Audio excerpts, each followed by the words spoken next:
Hello friends, स्वागत है आपका आपके अपने यूट्यूब चैनल पर। तो साथियों, हमारी ऐप इजी केमिस्ट्री पर जो राजस्थान जीके की टेस्ट सीरीज चल रही है, उसमें राजस्थान जीके की टेस्ट सीरीज के अंदर जो हमारा टेस्ट होना है, अब वो होना है राजस्थान की सभ्यताओं से। तो राजस्थान की सभ्यताओं का एक वीडियो मैं पहले अपलोड कर चुका हूं, जिसमें दो सभ्यताएं बहुत ही इम्पोर्टेंट, जिसमें से एक तो हमने डिस्कस की थी वैराट सभ्यता जयपुर, और दूसरी हमने डिस्कस की थी गणेश्वर सभ्यता सीकर। दो सभ्यताएं हम डिस्कस कर चुके हैं और आज हम अगली इंपॉर्टेंट सभ्यता कालीबंगा, कालीबंगा जो कि हनुमानगढ़ जिले में है, कालीबंगा। तो कालीबंगा हनुमानगढ़ जिले के अंदर कालीबंगा सभ्यता, कालीबंगा सभ्यता जो है, इसका जो अर्थ है कालीबंगा, काली यानी ब्लैक, और बंगा जो होती हैं वो होती हैं बैंगल्स, काली चूड़ियाँ। तो कालीबंगा का जो शाब्दिक अर्थ है वो है काली चूड़ियाँ।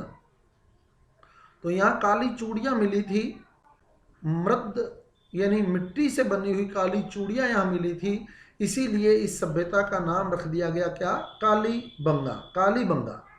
और कालीबंगा सभ्यता जो है, क्योंकि हमें ध्यान है नदियों में हम लोग पढ़ चुके हैं कि हिमाचल से होती हुई और एक घग्गर नदी जो है हनुमानगढ़ के टिब्बी क्षेत्र से प्रवेश करती है, अतः इस सभ्यता का जो विकास है वो घग्गर नदी के किनारे हुआ है। घग्गर नदी के किनारे, घग्गर नदी के किनारे विकसित हुई है कालीबंगा सभ्यता, जिसकी खोज की थी अमलानंद घोष ने। अब देखो, घग्गर घोष, घग्गर, घग्गर नदी के किनारे जो खोज की थी वो की थी घोष ने, अमलानंद घोष। बहुत ही इंपॉर्टेंट क्वेश्चन है, अमलानंद घोष।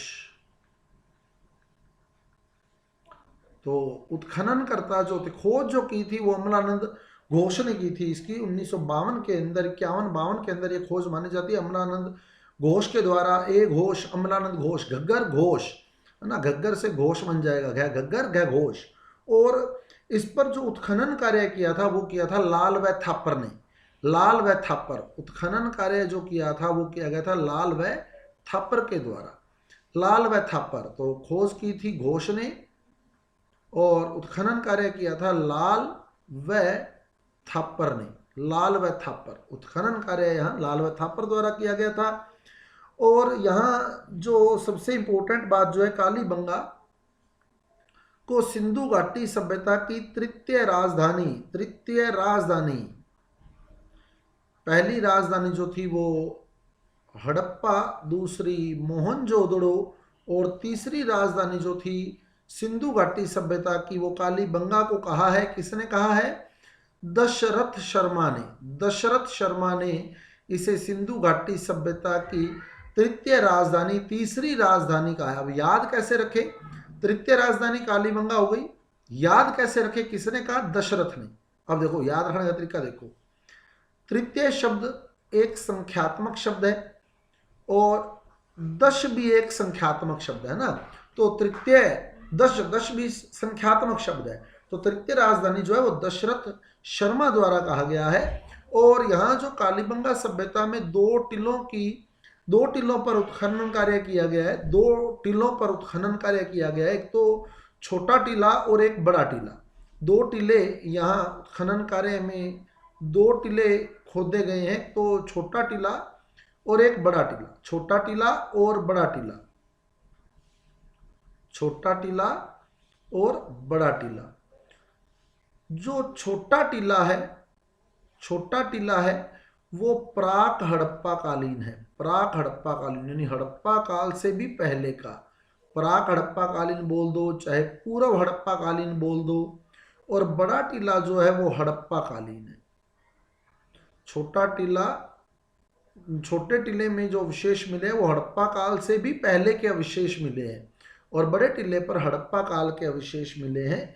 और कालीबंगा सभ्यता की सबसे इम्पोर्टेंट विशेषता जो है कि ये एक नगर प्रधान सभ्यता थी, यहाँ नगर बसा हुआ था।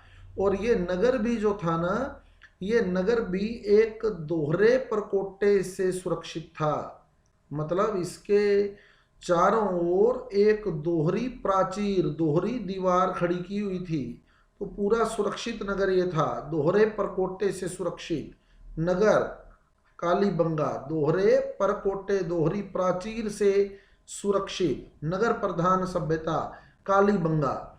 और इसमें जो सड़कें थी उत्तर से दक्षिण और पूर्व से पश्चिम की ओर जाती थी, उत्तर से दक्षिण की ओर और पूर्व से पश्चिम की ओर, यानी यूं इधर से यूं चलती थी सड़कें, उत्तर से दक्षिण और यूं पूर्व से पश्चिम, पूर्व से पश्चिम सड़कें जो थी वो उत्तर से दक्षिण और पूर्व से पश्चिम। और जो भवन थे उनकी जो छतें थी, बाली, बाली समझते हैं, लकड़ी का जो टुकड़ा होता है जिसको हम बाली बोलते हैं, गाँव में आज भी बाली वाली जो छतें हैं वो मिल जाती हैं।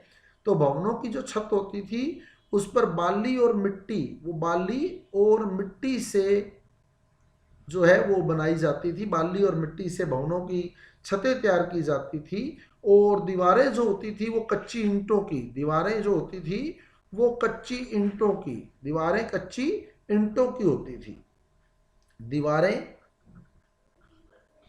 कच्ची ईंटों से बनी होती थी दीवारें। और ईंटों का जो साइज था वो 10 इंटू 20 इंटू 30, 10 इंटू 20 इंटू 30,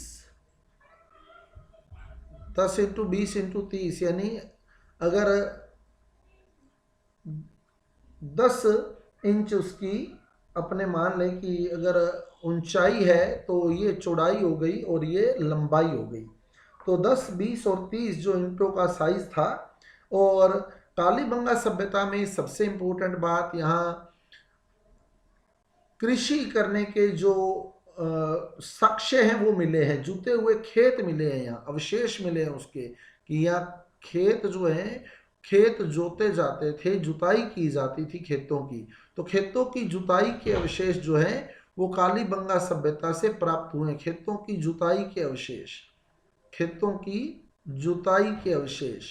और मुख्य फसल, जैसा कि आप सभी को पता है, मुख्य फसल जो है हनुमानगढ़ जिले में चावल है। तो जौ की खेती, जौ की खेती, जौ, चावल तो नहीं होगा यहाँ, है ना, लेकिन जो खेती है वो किसकी की जाती थी, जौ की। और साथ में गेहूं की, गेहूं की, गेहूं और जौ एक साथ बोया जाता था, गेहूं और जौ, गेहूं और जौ, गेहूं और जौ जो था वो एक साथ बोया जाता था। मतलब ये एक बहुधान्यक प्रदेश था। बहुधान्यक मतलब जहां एक से ज्यादा धान्य एक साथ उगाए जाते थे, बहुधान्यक, बहुधान्यक प्रदेश था ये, बहुधान्यक प्रदेश, बहुधान्यक प्रदेश था ये कालीबंगा सभ्यता, बहुधान्यक प्रदेश। गेहूं और जौ के खेतों के अवशेष यहाँ मिले हैं। और विश्व में ये पहले अवशेष हैं खेतों से संबंधित, खेतों से संबंधित विश्व में ये पहले अवशेष है जहाँ खेतों की जुताई के अवशेष मिले हैं, वो ये पहले अवशेष हैं। और उसके बाद यहाँ जो लिपि है, लिपि वो लगभग सैंधव लिपि से मिलती जुलती है, इसीलिए इसको सैंधव लिपि ही बोला जाता है कि कालीबंगा के जो लोग हैं वो सैंधव लिपि ही प्रयुक्त करते थे। हालांकि इस लिपि को भी पूरी तरह पढ़ा नहीं पढ़ा नहीं गया है कालीबंगा वाली लिपि को, लेकिन वो लगभग लगभग जो है वो सैंधव लिपि से मिलती जुलती है, तो इसलिए सैंधव लिपि ही बोला जाता है। और कब्रगाह भी मिली है यहाँ एक, अगर आप कालीबंगा में जो बना हुआ है म्यूजियम उसमें आप देखते हैं तो एक पूरा ऐसे बॉडी दिखाया हुआ है, कंकाल दिखाया हुआ है, तो कब्रगाह मिली है यहाँ। और इस कब्रगाह में एक आयताकार गड्ढा है इस तरह से। जो गड्ढे हैं मैं आपको बता दूं प्रॉपर, इसमें जो गड्ढे मिले हैं उसमें 3 प्रकार के गड्ढे हैं। एक तो आयताकार गड्ढा जब उस कब्र को खोदा गया, एक तो आयताकार गड्ढा है, एक बिल्कुल वृत्ताकार गड्ढा है, इस तरह से वृत्त बना होगा, अगर आप म्यूजियम में जाएं तो आपको पूरा क्लियर हो जाएगा।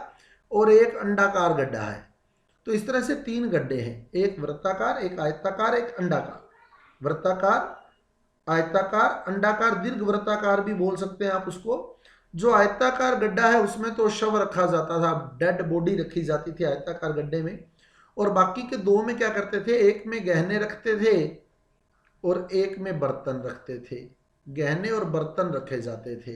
जो डेड बॉडी थी, जो वो गहने यूज करता था या गहने यूज करती थी, आभूषण यूज किए जाते थे और जो बर्तन यूज किए जाते थे वो इन गड्ढों में रख दिए जाते थे, यानी उसका वापिस रीयूज नहीं होता था, वापिस उसको काम में नहीं लिया जाता था। तो कालीबंगा सभ्यता में एक कब्रगाह भी मिली है और उस कब्रगाह में विशेषता है क्या, 3 गड्ढों की विशेषता है।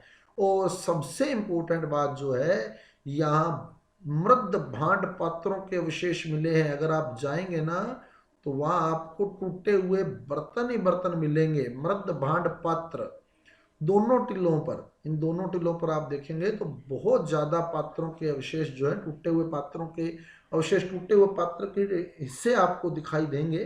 तो मृद भांड पात्र बहुत ज्यादा मात्रा में मिले हैं, इसलिए इसे राजस्थान की सबसे निर्धन सभ्यता कहा जाता है।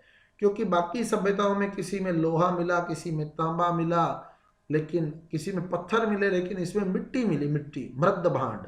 तो बहुत ही निर्धन सभ्यता ये मानी जाती है, राजस्थान की सबसे निर्धन सभ्यता, गरीब सभ्यता मानी जाती है कालीबंगा सभ्यता की। यहाँ के लोग बहुत गरीब थे, वो लोहे और सोने का यूज नहीं करते थे। इवन दैट चूड़ियां भी जो वो पहनते थे वो मिट्टी की बनी हुई थी। बाकी लोहा, तांबा, सोना भी मिला है ना। इसकी भी जो उत्खनन है वो बीच में रोक दिया गया है, इसका उत्खनन भी, क्योंकि ये माना जाता है कि अभी अगर आप जाएं तो आप देखेंगे कि इस जो कालीबंगा सभ्यता है इसका उत्खनन कार्य बीच में रोका गया। कहते हैं कि यहाँ जो है सोना मिलना भी शुरू हो गया था, थोड़ा बहुत सोना भी यहाँ मिला, लेकिन उसके बाद जो है वो ये काम रोक दिया गया। तो मुख्य यहाँ मृदभांड पात्र ही मिले, इसलिए इसे राजस्थान की सबसे निर्धन सभ्यता भी कहा जाता है। अगली जो इंपॉर्टेंट सभ्यता आती है हमारे पास, वो आती है आहड़, आहड़ सभ्यता। आहड़ उदयपुर, आहड़ नदी भी हमने पढ़ी थी उदयपुर के अंदर, आहड़ सभ्यता भी उदयपुर के अंदर ही है। आहड़, आहड़ नदी उदयपुर। तो आहड़ सभ्यता भी कहाँ है, उदयपुर, आहड़। और आहड़ नदी को हमने एक नाम और दिया था, बेड़च, बेड़च। तो इस सभ्यता का जो विकास है वो बेड़च नदी के किनारे हुआ है। जो कालीबंगा सभ्यता थी वो घग्गर नदी के किनारे, लेकिन जो आहड़ सभ्यता है वो बेड़च नदी के किनारे, बेड़च नदी के किनारे। और आहड़ का जो प्राचीन नाम है वो ताम्रवती नगरी, ताम्रवती नगरी, ताम्रवती नगरी कहा जाता था इसको। ताम्रवती नगरी क्यों कहते थे, ताम्रवती, ताम्र यानी तांबा, ताम्र का मतलब होगा तांबा। तो यहाँ तांबा गलाने तथा उस तांबे से वस्तुएं बनाने के अवशेष प्राप्त हुए, तो इसलिए इसे ताम्रवती नगरी कहा जाता था। प्राचीन नाम इसका ताम्रवती नगरी है, क्योंकि यहाँ तांबा गलाने और उस तांबे से वस्तुएं बनाने के जो अवशेष हैं वो प्राप्त हुए यहाँ। और ये जो ताम्रवती नगरी थी, स्थानीय भाषा में जो इसको बोला जाता था वो बोला जाता था धूलकोट, स्थानीय भाषा में धूलकोट। और इसे अघाटपुर भी कहा जाता था, अघाटपुर, धूलकोट, अघाटपुर, ताम्रवती नगरी, ये सब एक ही है। अब आप देखो इसका जो उत्खनन है वो किसने किया। आहड़ की जो खोज है वो तो की थी R.C. अग्रवाल, आहड़ R.C. अग्रवाल, घग्गर घ घोष है ना, आहड़ R.C. अग्रवाल, तो वो सारे आपको बड़े आराम से याद हो जाएंगे। और उत्खनन जो किया था ना यहाँ, वो किया था सांकलिया ने, H.D. सांकलिया, H.D. सांकलिया। ये जब हमने सेकंड ग्रेड दी थी तब ये प्रश्न आया था, H.D. सांकलिया का संबंध किस सभ्यता से है। तो H.D. सांकलिया जो है वो आहड़ सभ्यता से संबंधित। अब कैसे याद रखें, देखो आहड़ सभ्यता का विकास हुआ बेड़च नदी के किनारे। बेड़च यानी बेड़ियां, बेड़ियां डलगी, पैरों में डलेगी क्या, बेड़ियां, बेड़ियां डलगी। और बेड़ियां किससे डलेंगी, सांकल से, बेड़ियां जो है वो सांकल से डलेंगी, है ना। तो बेड़च से बन जाएगा सांकल, तो बेड़ियां डलेगी किससे, सांकल से। तो सांकलिया, और इसके साथ व्यास और मिश्र भी थे, लेकिन मेन नाम H.D. सांकलिया का ही आता है। इसके अलावा व्यास और मिश्र भी यहाँ थे, व्यास और मिश्र। और फिर देख लें तांबा गलाना और तांबे से वस्तुएं बनाने के अवशेष जो है वो मिल चुके हैं। और एक सबसे इंपॉर्टेंट बात, या बिना हत्थे के जल पात्र मिले हैं। बिना हत्थे के, हत्थे नहीं थे, उस पे हैंडल नहीं थे। अपने क्या होता है, जो कप अपने नॉर्मली या बर्तन जो अपने नॉर्मली यूज करते हैं उसके हैंडल लगा होता है ना, तो इसके जो है वो हैंडल नहीं था ये। तो बिना हत्थे के जल पात्र, बिना हत्थे के जल पात्र के विशेष, बहुत ही इंपॉर्टेंट बात है, आहड़ से मिले हैं। बिना हत्थे के जल पात्र आहड़ से मिले हैं। और ऐसे जल पात्र जो थे वो ईरान में यूज किए जाते थे, ईरान में। अतः इस सभ्यता का संबंध कहते हैं कहीं ना कहीं ईरान से रहा है। तो बिना हत्थे के जल पात्र ये पुष्टि करते हैं कि सभ्यता का जो संबंध है वो किससे रहा है, ईरान से, ईरान से। और यहाँ आहड़ में जो परिवार थे वो संयुक्त परिवार थे, संयुक्त परिवार थे यहाँ, संयुक्त परिवार, जॉइंट फैमिली। आहड़ के अंदर संयुक्त परिवारों की व्यवस्था के अवशेष मिले हैं आहड़ के अंदर, कि जो फैमिली थी वो जॉइंट फैमिली यहाँ रहती थी, परिवार जो थे वो संयुक्त परिवार यहाँ रहते थे। संयुक्त परिवार कैसे पता लगा कि यहाँ संयुक्त परिवार रहते थे, क्योंकि जब यहाँ खुदाई की गई तो एक ही घर में 6-6 चूल्हे मिले,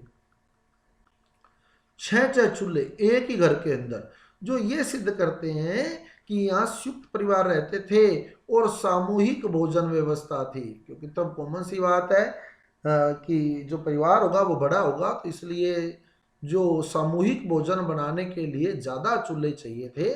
तो 6-6 चूल्हे एक ही घर के अंदर यहाँ मिले हैं, जो ये सिद्ध करते हैं कि यहाँ सामूहिक भोजन व्यवस्था, सामूहिक भोजन व्यवस्था यहाँ थी। तो एक ही साथ 6 चूल्हे घर में मिलना सामूहिक भोजन व्यवस्था को स्पष्ट करता है। और यहाँ जो शव है, घग्गर में अपने पढ़ा कि 3 गड्ढे होते थे और यहाँ शव को आभूषणों के साथ दफनाया जाता था। आभूषण उतारे नहीं जाते थे, आभूषणों सहित शव दफनाया जाता था। और सबसे इंपॉर्टेंट बात, अनाज रखने के लिए, यहाँ अनाज को स्टोर करने के लिए, अनाज रखने के लिए मृद भांड पात्र, मृद भांड पात्र मिले हैं, जिन्हें गोरे बकोट कहते थे। ये प्रश्न भी बहुत इंपॉर्टेंट है, गोरे बकोट का संबंध किससे है? गोरे बकोट का संबंध आहड़ सभ्यता से है। आहड़ सभ्यता में जो अनाज रखने के लिए मृद भांड पात्र यूज होते थे उन्हें हम गोरे बकोट कहते थे, गोरे बकोट। तो ये हमारे पास ये 2 सभ्यताएं जो बहुत ही इंपॉर्टेंट थी। अब बाकी सभ्यताएं जो है बिल्कुल छोटी छोटी हैं, उसमें ज़्यादा कुछ नहीं है। तो हमें मेन मेन बातें उन सभ्यताओं की देखनी है, जिसमें से अगली सभ्यता हम देख रहे हैं नोह। नोह सभ्यता जो है भरतपुर के अंदर, नोह सभ्यता भरतपुर, नोह सभ्यता भरतपुर और रूपारेल नदी के किनारे ये सभ्यता विकसित हुई है। भरतपुर में अपनी नदी पड़ी थी रूपारेल, रूपारेल। और यहाँ जो है महाभारत युगीन 5 सांस्कृतिक युगों के अवशेष यहाँ मिले हैं, जिसमें से एक महाभारत युग भी है। महाभारत के अवशेष भी यहाँ मिले हैं। और महाभारत के ज्यादातर अवशेष कहाँ मिले थे? विराट में, विराट नगर में, है ना। पांडवों ने अपने अज्ञातवास का समय विराट नगर में बिताया था। तो ये पांडवों के, इसीलिए हमने बोला कल भीम जी की डूंगरी, तो वहाँ भीमताल भी बना हुआ है एक। कहते हैं कि जब द्रौपदी को प्यास लगी थी विराट के अंदर, उस पहाड़ी पर जब द्रौपदी को प्यास लगी तो भीम ने लात मारकर वहाँ गड्ढा कर दिया था, जहाँ वर्तमान में एक छोटा सा ताल बना हुआ है जिसे भीम ताल के नाम से जाना जाता है। तो नोह और विराट दोनों में महाभारत के अवशेष जो है मिले हैं। और नोह जो है वो लोह युगीन सभ्यता है। नोह लोह जच भी जाएगा, देखो नोह लोह, तो नोह जो है वो लोह युगीन सभ्यता, लोह युगीन सभ्यता है नोह सभ्यता, लोह युगीन सभ्यता। और इसी कड़ी में लोह युगीन सभ्यता का अगला उदाहरण जोधपुरा, जोधपुरा, जोधपुरा है, जोधपुर नहीं, जोधपुरा। जोधपुरा जो है जयपुर में, लोह युगीन सभ्यता ये भी, जोधपुरा, जोधपुरा कहाँ है? जोधपुरा जयपुर में, जयपुर में लोह युगीन सभ्यता है, लोह युगीन। और इसी लोह युगीन सभ्यता में आगे सुनारी, सुनारी झुंझुनू, सुनारी झुंझुनू, सुनारी, सुनारी, ये भी लोह युगीन सभ्यता है। वैसे झुंझुनू तांबे के लिए प्रसिद्ध है, लेकिन सुनारी जो है वहां लोहा बनाने की भट्टियां मिली है सुनारी नामक स्थान पर, है ना। सुनारी, सुनारी झुंझुनू, सुनारी झुंझुनू। उसके बाद टोंक के अंदर एक सबसे महत्वपूर्ण, टोंक के अंदर रेड,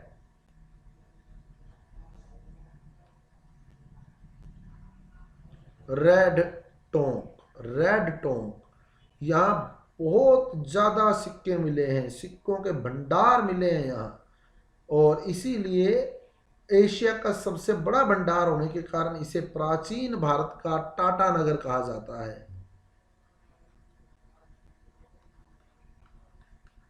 प्राचीन भारत का टाटा नगर, रेड टोंक प्राचीन भारत का टाटा नगर है ये। यहाँ सिक्कों के भंडार मिले हैं, सबसे बड़े भंडार एशिया के अंदर सिक्कों के। उसके बाद जो अगली इंपॉर्टेंट सभ्यता है हमारे पास वो है नगरी, नगरी चित्तौड़गढ़, नगरी सभ्यता चित्तौड़गढ़, नगरी चित्तौड़गढ़, नगरी चित्तौड़गढ़। नगरी सभ्यता के बारे में बता दूं आपको, चित्तौड़गढ़ के अंदर नगरी सभ्यता, और नगरी सभ्यता में जो इसकी राजधानी थी, नगरी जो है, नगरी आप ऐतिहासिक क्षेत्र अगर राजस्थान के पढ़ेंगे तो उसमें एक जनपद आएगा, शिवी जनपद, शिवी जनपद, शिवी जनपद।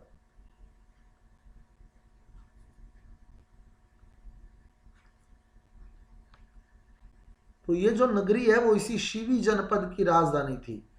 नगरी जिसे मध्यमिका भी कहा जाता है, मध्यमिका या माध्यमिका, नगरी, नगरी मध्यमिका, माध्यमिका प्राचीन नाम था इसका, शिवी जनपद की राजधानी थी यहाँ।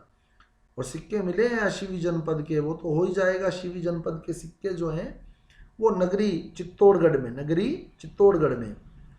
उसके बाद आता है हमारे पास जो मेन है नगर टोंक, नगर टोंक, नगर टोंक के अंदर, और प्राचीन नाम मालव नगर था। ये भी खैर इतना इंपॉर्टेंट नहीं है, लेकिन याद रखें नगरी और नगर में ड्राउट रहता है, नगरी और नगर में। तो नगरी तो है चित्तौड़गढ़ में और नगर टोंक में, नगर टोंक में। उसके बाद रंग महल, रंग महल जो है वो हनुमानगढ़ में ही है, रंग महल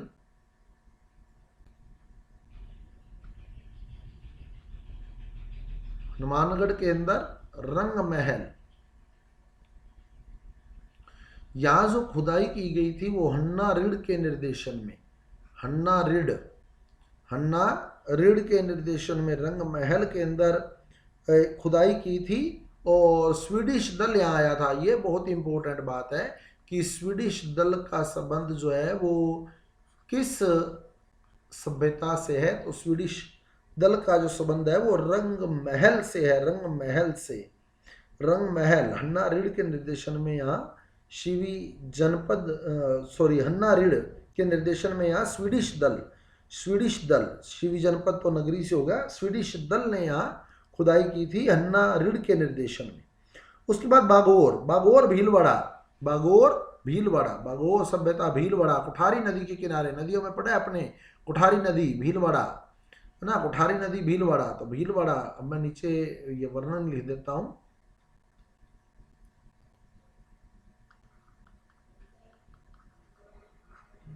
बागोर, बागोर सभ्यता भीलवाड़ा, बागोर सभ्यता, बागोर, बागोर सभ्यता भीलवाड़ा, भीलवाड़ा के अंदर बागोर सभ्यता। कौन सी नदी? कुठारी नदी, कुठारी नदी के किनारे बागोर भीलवाड़ा। उसके बाद बालाथल, बालाथल ये बहुत इंपॉर्टेंट है, बालाथल, बालाथल उदयपुर, बालाथल सभ्यता उदयपुर। यहां मिश्रित अर्थव्यवस्था थी जीवन के लिए,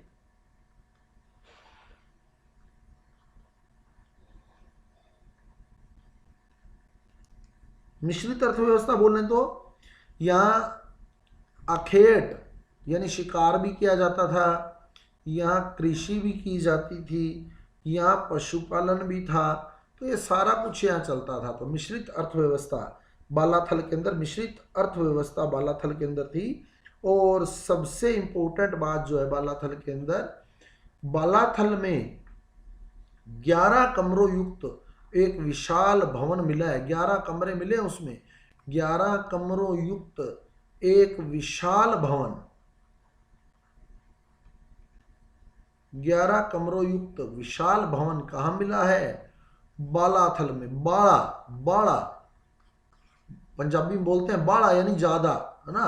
बाड़ा, बाड़ा बोलते हैं पंजाबी में, बाड़ा यानी ज्यादा। तो बहुत ज्यादा कमरे, 11 कमरे। तो 11 कमरों युक्त विशाल भवन कहाँ मिला? बालाथल में, बालाथल में। और इन कमरों के अंदर जो है ना वो चूड़ियां मिली है, लटकने मिली हैं। लटकन समझते हो आप लोग, कानों में जो पहनी जाती है ना। तो वो सारे अवशेष जो है यहाँ प्राप्त हुए हैं कमरों के अंदर ही। उसके बाद मंडोर, मंडोर जोधपुर, हम लोग जानते हैं मंडोर जो है वो जोधपुर के अंदर है।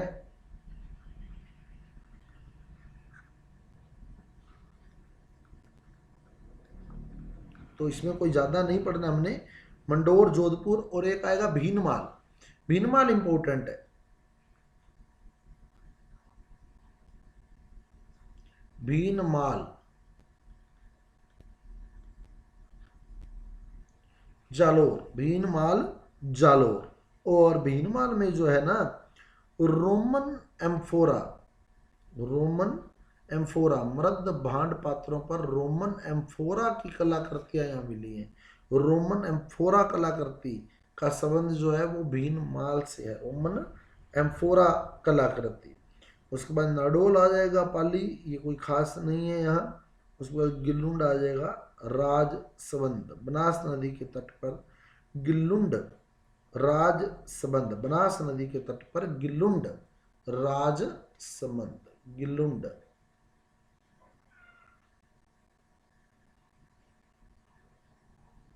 राजसमंद,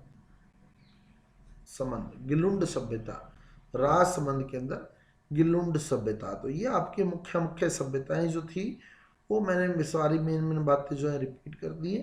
तो टेस्ट सीरीज यदि आप ज्वाइन करना चाहते हैं तो आप हमारी ऐप डाउनलोड कर सकते हैं, इजी केमिस्ट्री। इजी केमिस्ट्री पर जाकर आप स्टोर में से टेस्ट सीरीज जो है परचेज कर सकते हैं। मात्र 50 पैसा पर डे चार्ज वहाँ रखा हुआ है, कोई ज़्यादा चार्ज भी नहीं है। आप इजी वे से उसको पे कर सकते हैं।